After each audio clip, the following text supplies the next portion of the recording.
The worst drought in decades is gripping eastern Africa, parching landscapes, killing livestock, and creating a humanitarian crisis. Driven by climate change, it's also leading to civil strife as shepherding communities battle each other for scarce resources. Special correspondent Jack Hewson and producer Georgina Smith begin this report in Wajir province in northern Kenya. And a warning, some images in this report may disturb viewers. These giraffes have become a defining image of the East African drought. At least 100 have died in the past 2 months in Kenya's northeastern Wajir province. Starving and thirsty, some are coming to the only remaining watering hole for 30 miles, near to the Sabuli Nature Conservancy. This morning, there's a fresh casualty by its shore. The giraffes are dying after getting stuck in the mud. Weakened by hunger, they simply don't have the strength to pull themselves out. To prevent contamination, locals drag them away. But it's not just wildlife that are being affected. This village was a village full of people and livestock, which depended basically on livestock for livelihood. But for a period of 9 months, we have not received any rain. As a result, more than 70% of this village's livestock have perished. Since September, much of Kenya's north has received less than 30% of normal rainfall. Droughts have always afflicted the region, but since 1999 have doubled in frequency due to climate change. Now there is drought every 2 to 3 years. In nearby Dahable, Haritha has lost more than 100 animals. Some of the remaining cattle are so weak they have to be assisted to stand. Most of the animals that we toiled away for are dead. Some of the children have been sent to other parts of the country to save them.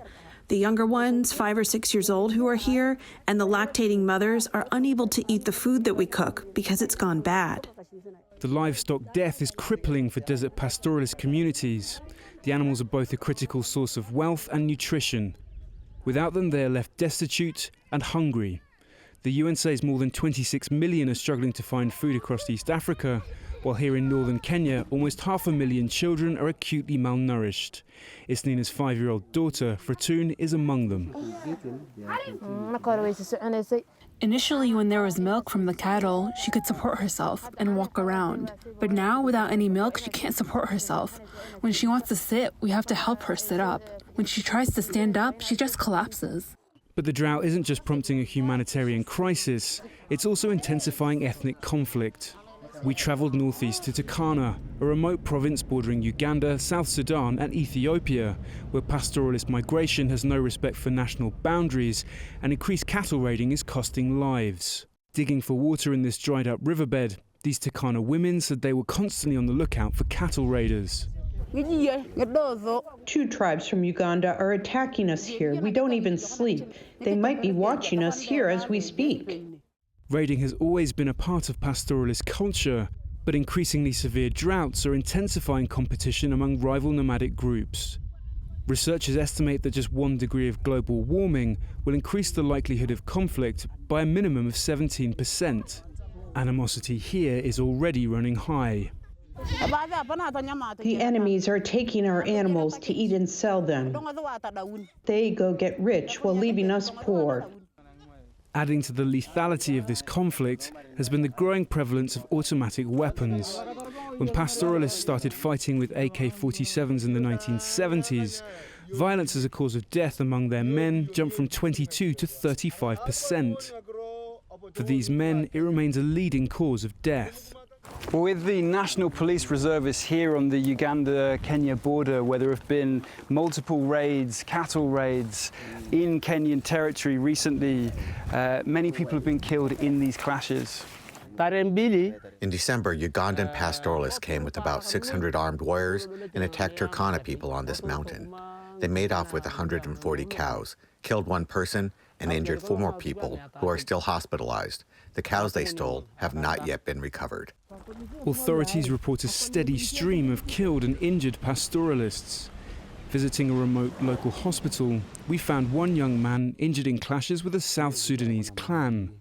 The Toposa clan are also searching for water for their cattle, so when they find a water point where we are tending to our cattle, they steal them. Ekidor was treated for a gunshot through his lower abdomen, but has returned to hospital after developing a septic infection in his foot due to internal injuries.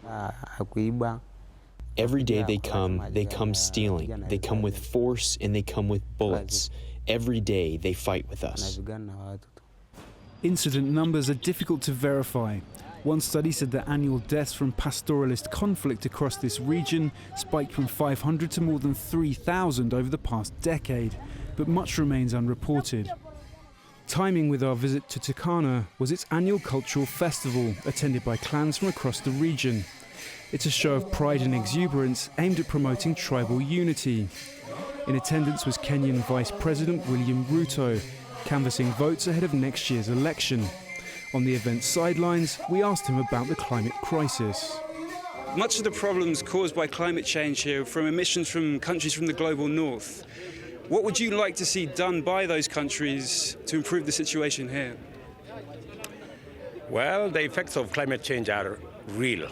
You know, I was speaking to one of the gentlemen here a few minutes ago about the seasons. And this is supposed to be a very wet season now, but there isn't any rain. And climate change is slowly becoming a very harsh reality to many. And hopefully, those of us in this part of the world expect the people in the north to do their portion, you know, in carrying the challenges that currently bedevil our region. But exactly what Western nations will do remains to be seen. According to the International Panel on Climate Change, unless there are immediate large-scale reductions in emissions, limiting warming to 1.5 or even 2 degrees Celsius will be beyond reach, leaving the harsh likelihood of yet more drought and more conflict in the Horn of Africa. For the PBS NewsHour, I'm Jack Hewson in Turkana, Kenya.